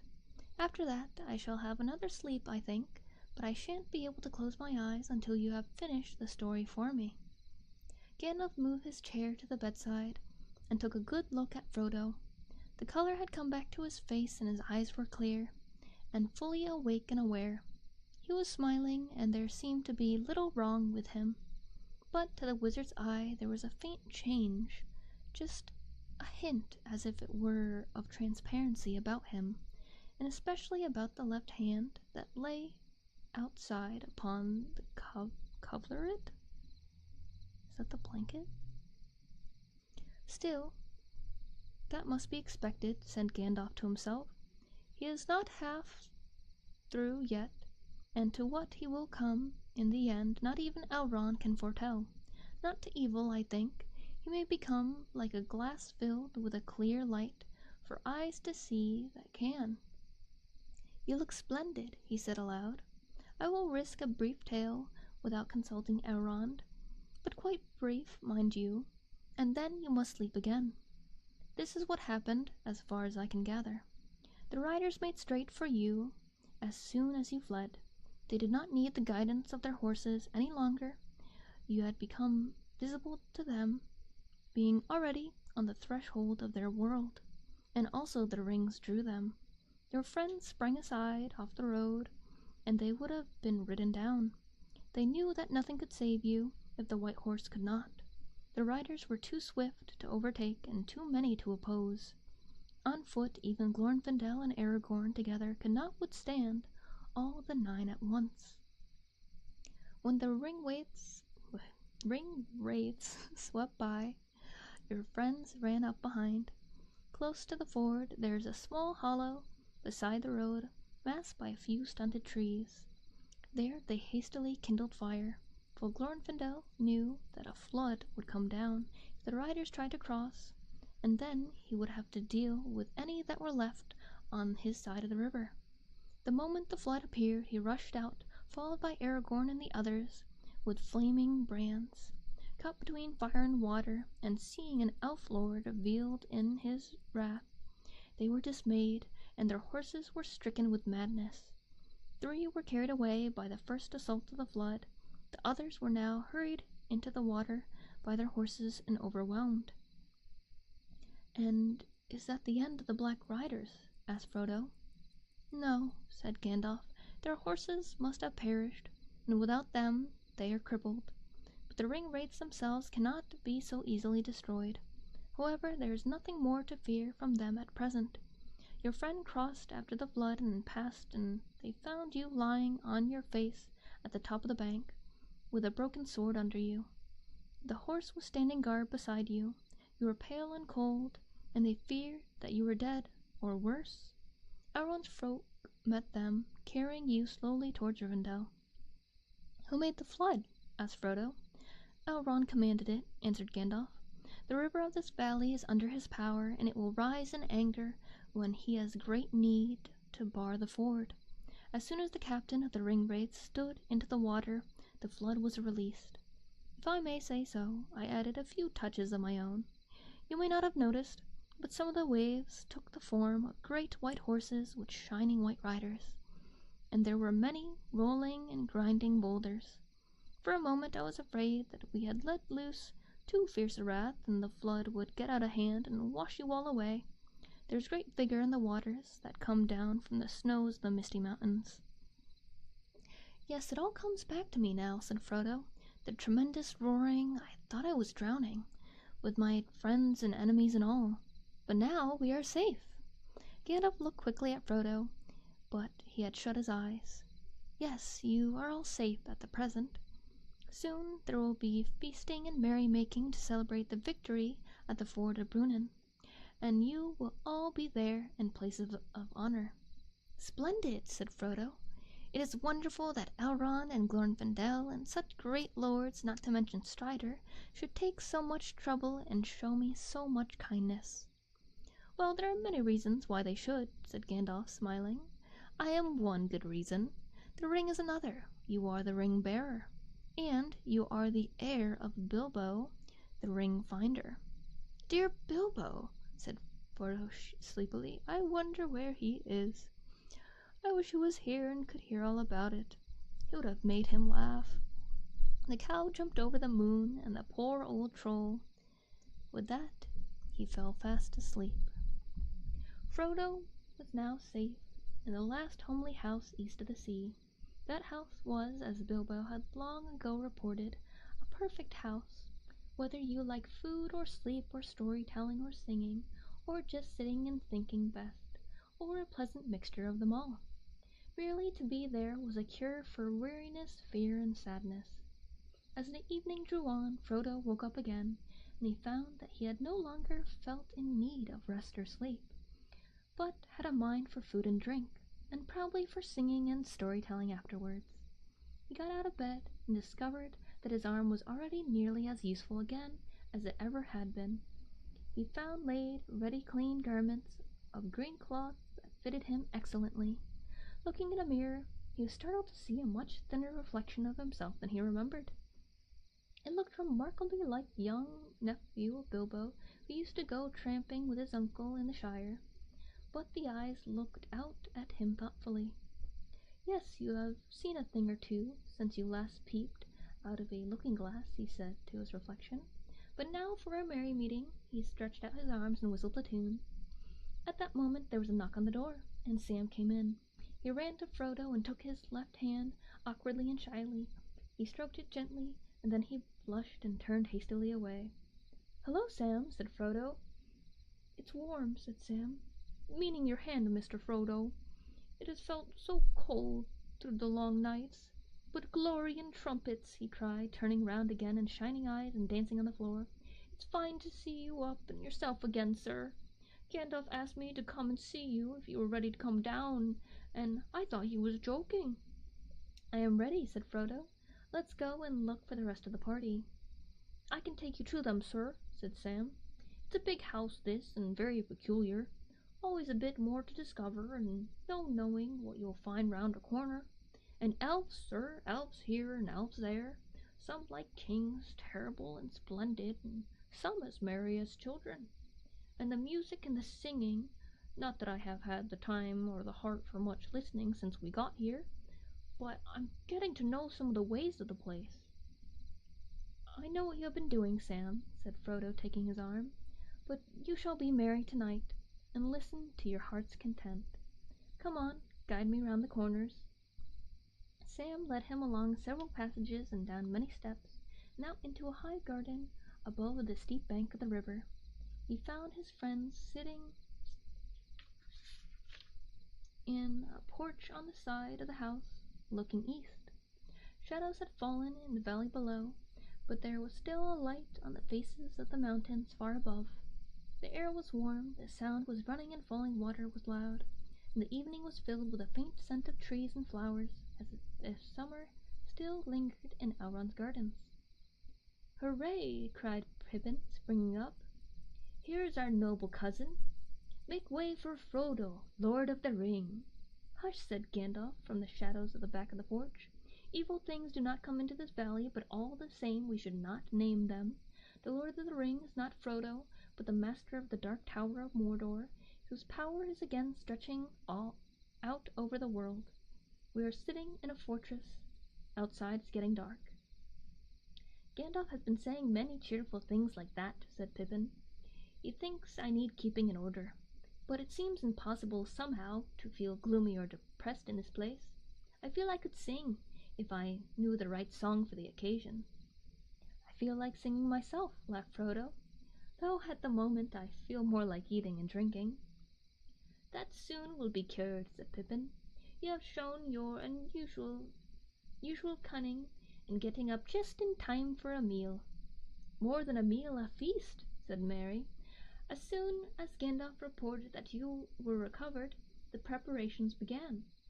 He had hardly finished speaking when they were summoned to the hall by the ringing of many bells. The hall of Elrond's house was filled with folk, elves for the most part, though there were a few guests of other sorts. Elrond, as he was his custom, sat in a great chair at the end of the long table upon the dais, and next to him, on the one side sat Glorfindel, and the other side sat Gandalf. Frodo looked at them in wonder, for he had never before seen Elrond, of whom so many tales spoke, and as they sat upon the right hand, and his left Glorfindel, and even Gandalf, whom he thought he knew so well, were revealed as lords of dignity and power. Gandalf was shorter in stature than the other two, but his long white hair, his sweeping silver beard, and his broad shoulders made him look like some wise king of ancient legend. In his aged face, under great snowy brows, his dark eyes were set like coals that could leap suddenly into fire. Glorfindel was tall and straight, his hair was of shining gold, his face fair and young, and fearless and full of joy. His eyes were bright and keen, and his voice like music. On his brow sat wisdom, and in his hand was strength. The face of Elrond was ageless, neither old nor young, though in it was written the memory of many things both glad and sorrowful. His hair was dark as the shadows of twilight, and upon it was set a circlet of silver. His eyes were grey as a clear evening, and in them was a light like the light of stars. Vulnerable he seemed as king, crowned with many winters, and yet hale as a tired warrior in the fullness of his strength. He was the Lord of Rivendell, and mighty among both elves and men. In the middle of the table, against the woven cloths upon the wall, there was a chair under a canopy, and there sat a lady fair to look upon, and so like was she in form of womanhood to Elrond, and Frodo guessed that she was one of his close kindred. Young she was, and yet not so. The braids of her dark hair were touched by no frost. Her white arms and clear face were flawless and smooth, and the light of stars was in her bright eyes. Grey as a cloudless night, yet queenly she looked, and thought and knowledge were in her glance, as if one who had known many things that the years bring. Above her brow her head was covered with a cap of silver lace netted with small gems glittering white, and her soft grey remnant had no ornament save a girdle of leaves wrought in silver. So it was that Frodo saw her whom few mortals had seen, Arwen, daughter of Elrond, in whom it was said that the likeness of Luthien had come on earth again, and she was called Undomiel, for she was the Evenstar of her people. Long she had been in the land of her mother's kin in Lorien, beyond the mountains, and was but lately returned to Rivendell, to her father's house. But her brothers Elladan and Elrohir were out upon erranty, for they rode often far afield with the rangers of the north, forgetting never their mother's torment in the dens of the orcs. Such loveliness in living thing Frodo had never seen before, nor imagined in his mind, and he was both surprised and abashed to find that he had a seat in Elrond's table among all these folk so high and fair. Though he had a suitable chair, and was raised upon several cushions, he felt very small and rather out of place, but that feeling quickly passed. The feast was merry, and the food all that his hunger could desire. It was some time before he looked about him again, or even turned to the neighbors. He looked first for his friend Sam, had begged to be allowed to wait on his master, but had been told that for this time he was a guest of honor. Frodo could see him now, sitting with Pippin and Merry at the upper end of one of the side tables close to the dais. He could see no sign of Strider. Next to Frodo, on his right, sat a dwarf of important appearance, richly dressed. His beard, long and forked, was white, nearly as white as snow white cloth of his garments. He wore a silver belt, and round his neck hung a chain of silver and diamonds. Frodo stopped eating to look at him. "Welcome and well met," said the dwarf, turning towards him. Then he actually rose from his seat and bowed. "Gloin, at your service," he said, and bowed still lower. "Frodo Baggins at your service and your family," said Frodo correctly, rising in surprise and scattering his cushions. "Am I right in guessing that you are the Gloin, one of the 12 companions of the great Thorin Oakenshield?" "Quite right," answered the dwarf, gathering up the cushions and courteously assisting Frodo back into a seat. "And I do not ask, for I have already been told that you are the kinsman and adopted heir of our friend Bilbo the Renowned. Allow me to congratulate you on your recovery." "Thank you very much," said Frodo. "You have had some very strange adventures, I hear," said Gloin. "I wonder greatly what brings 4 hobbits uh, on so long a journey. Nothing like it has happened since Bilbo came with us. But perhaps I should not inquire too closely, since Elrond and Gandalf do not seem disposed to talk of this. I think we will not speak of it, at least not yet, said Frodo politely. He guessed that even in Elrond's house the matter of the ring was not one for casual talk. In any case, he wished to forget his troubles for a time. But I am equally curious, he added, to learn what brings so important a dwarf so far from the Lonely Mountain. Gloin looked at him. If you had not heard, I think we will not speak yet of that either. Master Elrond will summon us ere long, I believe, and then we shall all hear many things. But there is much else that may be told. Throughout the rest of the meal they talked together, but Frodo listened more than he spoke, for the news of the Shire apart from the ring seemed small and far away and unimportant, while Gloin had much to tell of events in the northern regions of Witherland. Frodo learned that Grimbeorn, the old son of Beorn, was now the lord of many sturdy men, and to their land between the mountains and Mirkwood neither orc nor wolf dared to go. Indeed, said Gloin, if it were not for the Beornings, the passage from Dale to Rivendell would long ago have become impossible. They are valiant men, and keep open the high pass and the ford of Carrock, but their trolls are high, he added with a shake of his head, and like Beorn of old, they are not over fond of dwarves. Still they are trusty, and that is much in these days. Nor are there any men so friendly to us as the men of Dale. They are good folk, the Bardings. The grandson of Bard the Bowman rules them. Bard, son of Bane, son of Bard. He is a strong king, and his realm now reaches far south and east of Esgaroth. And what of your own people? Asked Frodo. There is much to tell, good and bad, said Gloin, yet it is mostly good. We have so far been fortunate, though we do not escape the shadow of these times. If you really wish to hear of us, I will tell you tidings gladly. But stop me when you are weary. Dwarves' tongues run on when speaking of their handiwork, they say. And with that Gloin embarked on a long account of the doings of the dwarf kingdom. He was delighted to be found so polite a listener, for Frodo showed no sign of weariness and made no attempt to change the subject, though actually he soon got rather lost among the strange names of people and places that he had never heard of before. He was interested, however. He heard that Dane was still the king of the mountain, and was now old, having passed 250th year, venerable and fabulously rich. Of the 10 companions who had survived the battle of 5 armies, 7 were still with him: Dwalin, Gloin, Dori, Nori, Bifur, Bofur, and Bomber. Bomber was now so fat that he could not move himself from his couch to his chair at table, and it took 6 young dwarfs to lift him. And what has become of Balin and Ori and Oin? Asked Frodo. A shadow passed over Gloin's face. We do not know, he answered. It is largely on account of Balin that I have come to ask the advice of those that dwell in Rivendell, but tonight let us speak of merrier things. Gloin began then to talk of the works of his people, telling Frodo about their great labors in Dale and under the mountain. We have done well, he said, but in metalwork we cannot rival our fathers, many of whose secrets are lost. We make good armor and keen swords, but we cannot make again mail or blade to match those that were made before the dragon came. Only in mining and building have we surpassed the old days. You should see the waterways of Dale, Frodo, and the fountains and the pools. You should see the stone-painted roofs of many colors, and the halls and cavernous streets under the earth with arches carved like trees, and the terraces and towers upon the mountain sides. Then you would see that we have not been idle.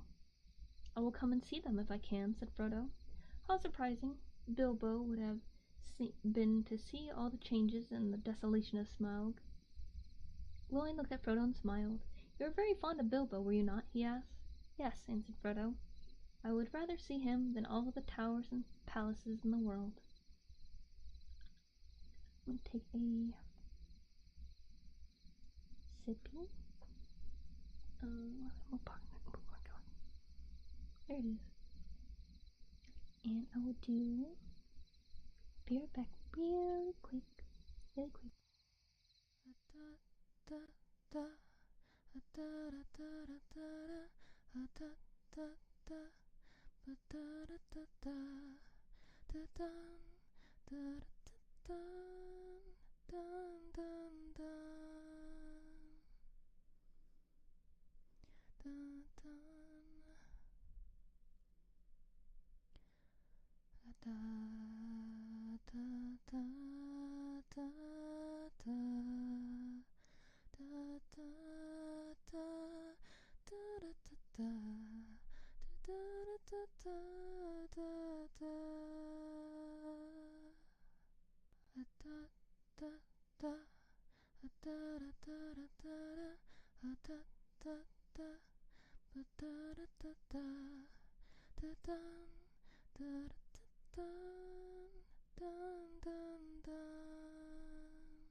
Okay, I'm back. Let's see.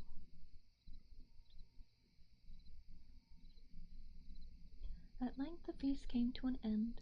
Aaron and Arwan rose and went down the hall, and the company followed them in due order. The doors were thrown open, and they went across a wide passage and through other doors, and came into a further hall. In it were no tables, but a bright fire was burning in a great hearth between the carven pillars upon either side. Frodo found himself walking with Gandalf. "This is the Hall of the Fire," said the wizard. "Here you will hear many songs and tales, if you can keep awake. But expect on high days it usually stands empty and quiet, and people come here who wish for peace and thought.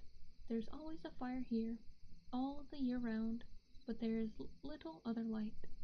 As Elrond entered and went towards the seat prepared for him, Elvish minstrels began to make sweet music. Slowly the hall filled, and Frodo looked with delight upon the many fair faces that were gathered together.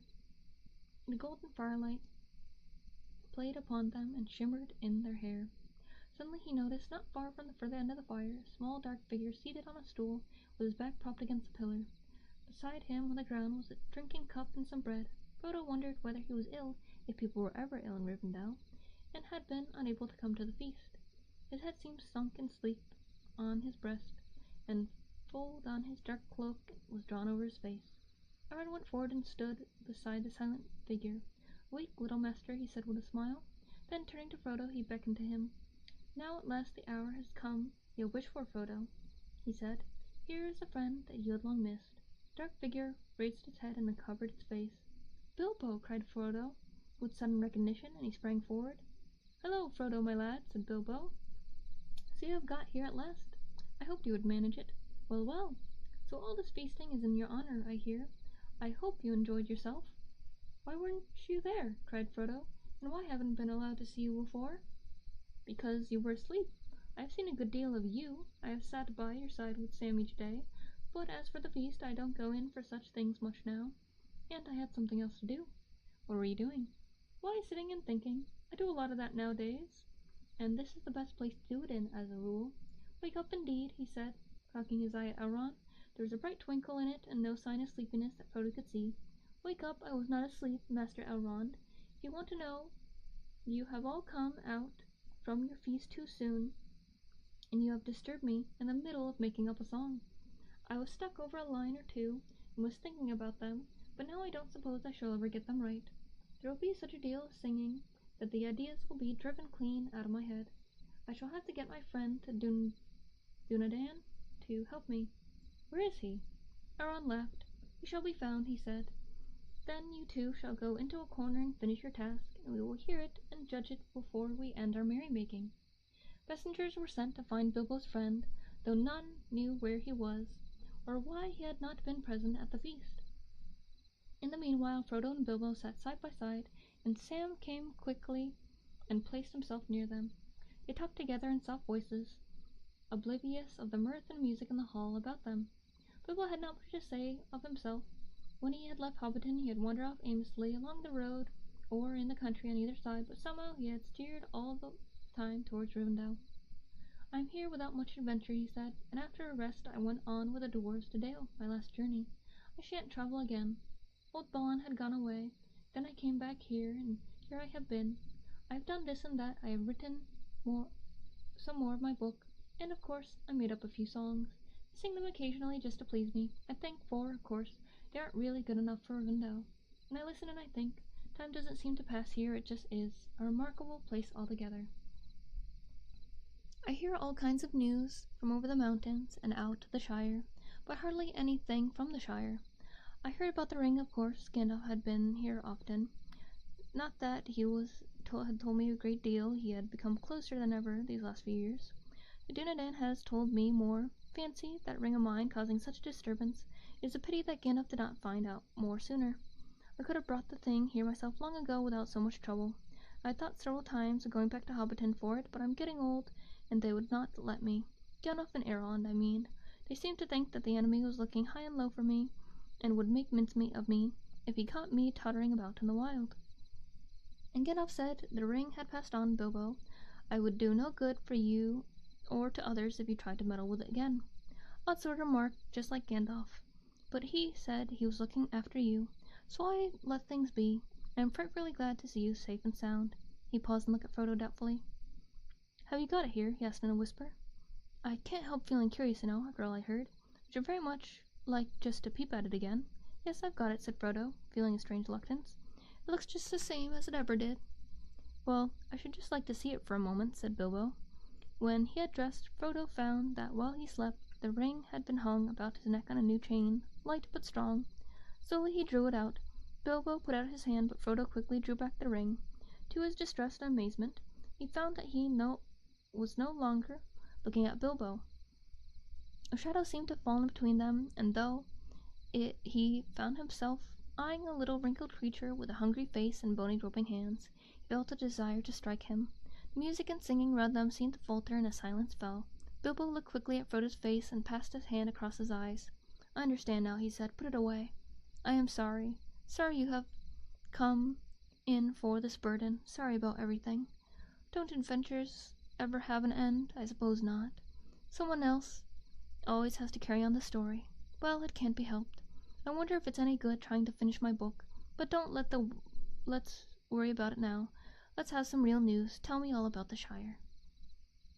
Frodo hid the ring away, and the shadow passed, leaving hardly a shared shred of memory. The light and music in Rivendell was about him again. Bilbo smiled and laughed happily. Every item of news from the Shire that Frodo could tell, aided and corrected now and again by Sam, was of the greatest interest to him, for the felling of the last tree did the pranks of the smallest child inhabitant.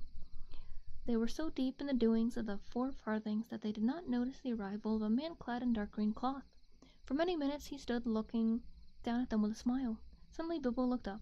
"Ah, there you are at last, Dunedain," he cried. "Strider," said Frodo.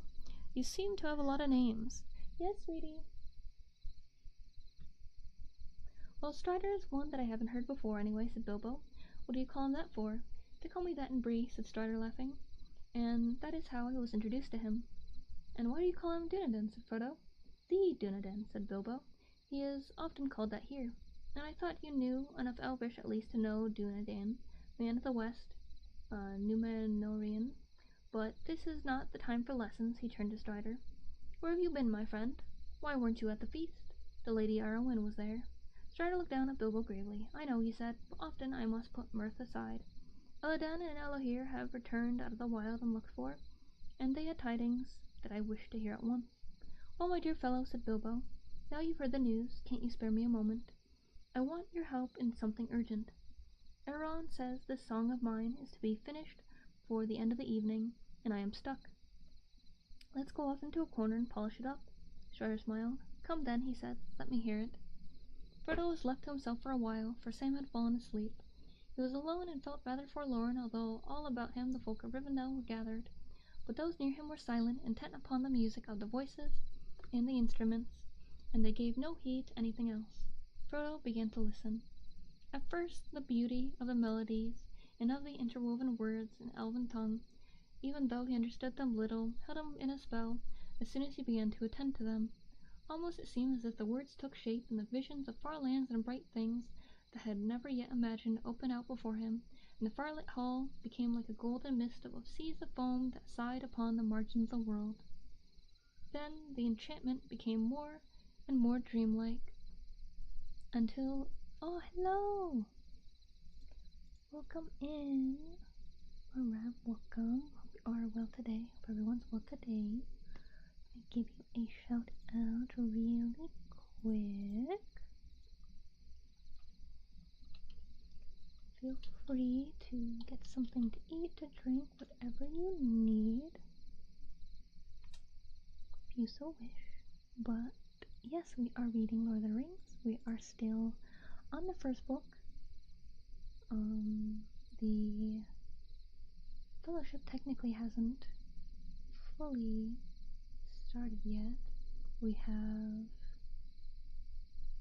We're at the elves in Rivendell right now. Bilbo just woke up again. Or Frodo just woke up again. We're with Bilbo right now, and he's about to share a song. But yes, sweetie. That's my kitty bee. Hello, I'm Beatrice. I drew and rigged my model myself, drew my background and lots of my other things.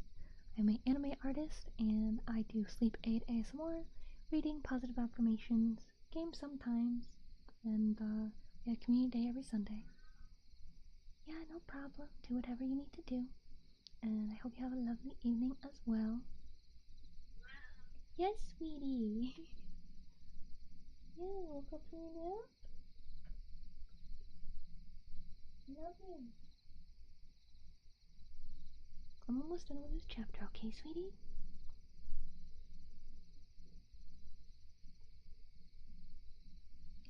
See. There he wandered long in a dream of music that turned into running water and suddenly into a voice. It seemed to be the voice of Bilbo, chanting verses. Faint at first and then clearer ran the words.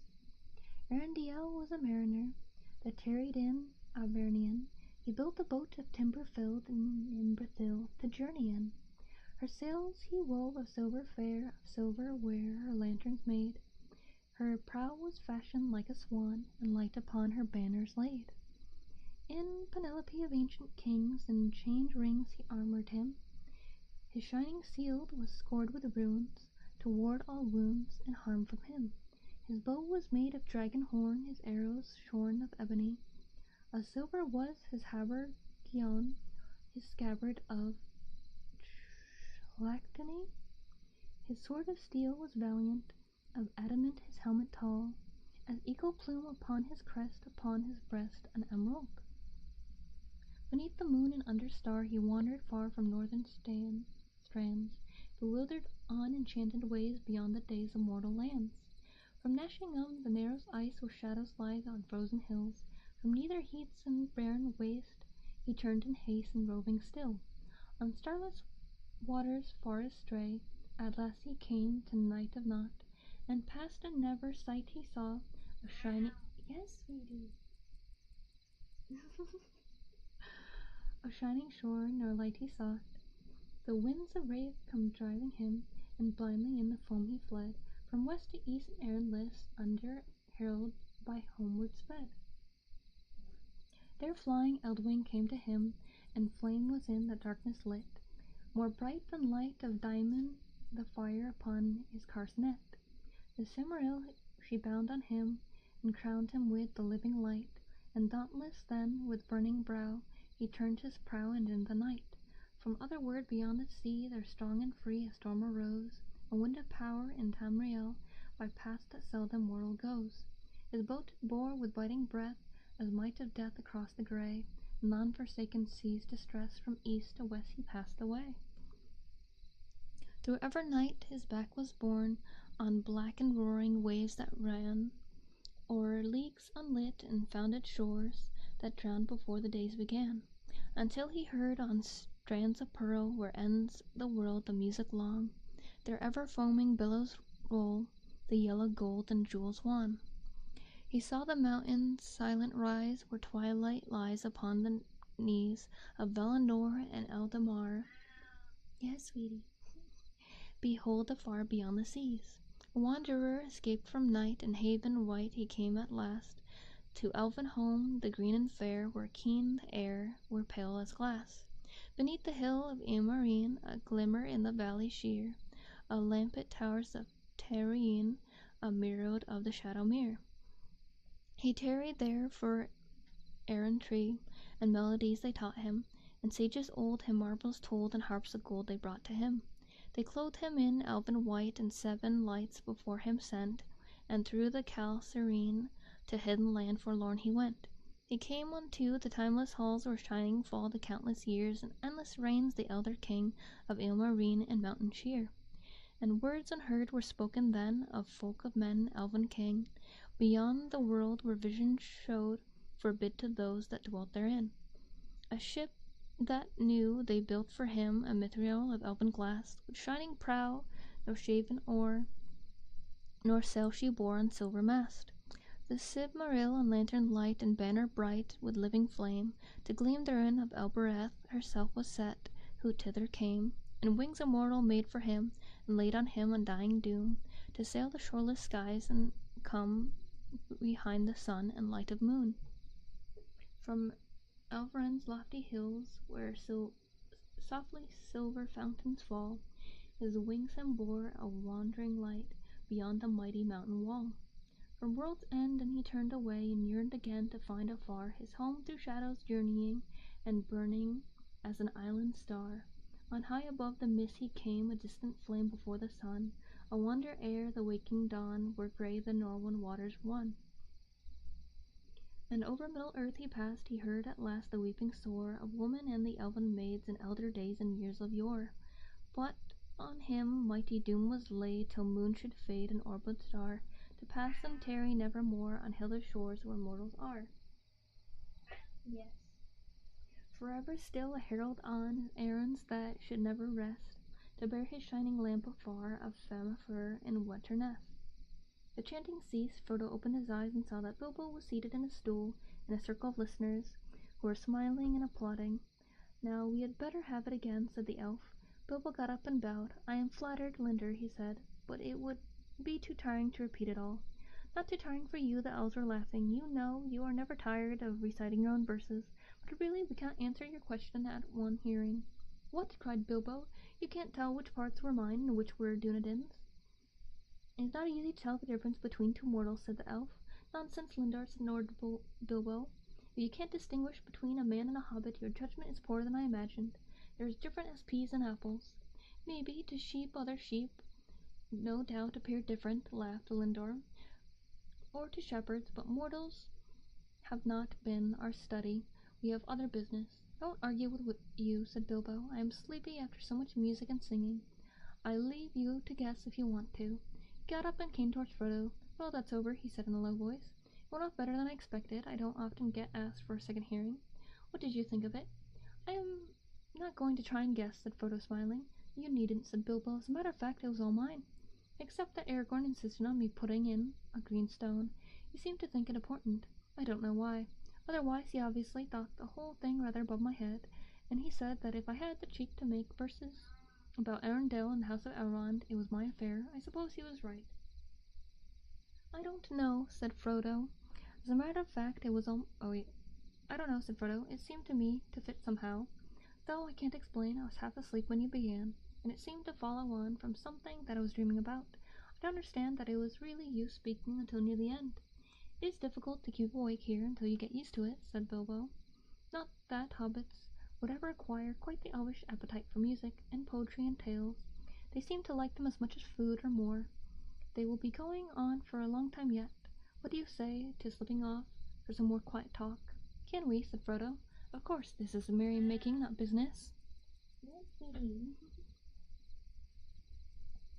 "Come and go as you like, as long as you don't make a noise." They got up and withdrew quietly into the shadows and made for the doors. Sam they left behind, fast asleep still with a smile on his face. In spite of his delight in Bilbo's company, Frodo felt a tug of regret as they passed out of the Hall of Fire. Even as they stepped over the threshold, a clear, single voice rose and sung, "A Elbereth Githoniel, Silveren Penamiriel, Omenel Elgaraniath, Neltrid Palandariel, O glad Hariminin Eminerath Panilios, Elinothon Nephayur Sin Neph Arion." Frodo halted for a moment, looking back. Elrond was in his chair, and the fire was on his face like summer light upon the trees. Near him sat Lady Arwen. To his surprise, Frodo saw that Aragorn stood beside her. His dark cloak was thrown back, and he seemed to be clad in elven mail, and a star shone on his breast. They spoke together, and then suddenly it seemed to Frodo that Arwen turned towards him, and the light in her eyes fell on him from afar and pierced his heart. He stood still enchanted, while the sweet syllables of the Elvish song fell like clear jewels of blended word and melody. "It is song to Elbereth," said Bilbo. "They will sing that and other songs of the Blessed Realm many times tonight. Come on." He led Frodo back to his own little room. It opened on the gardens and looked south across the ravine in the Bruni Inn.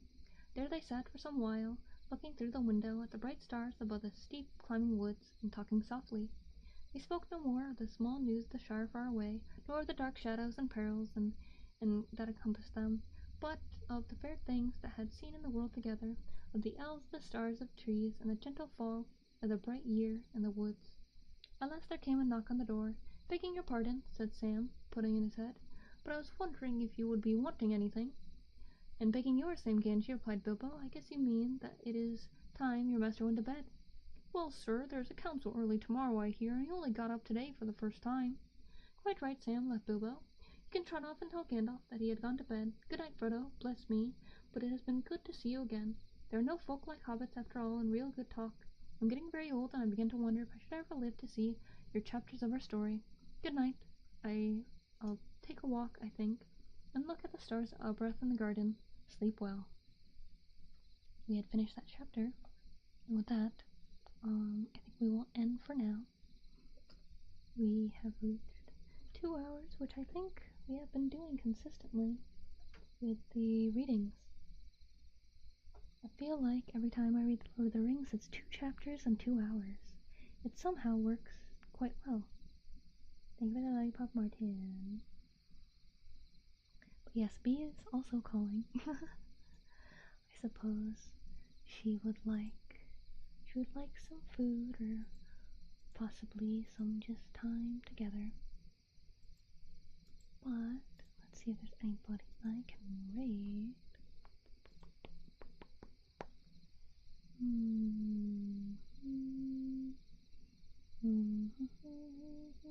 Nope.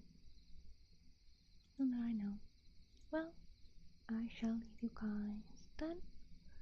If you are heading to sleep, good night, kisses for you.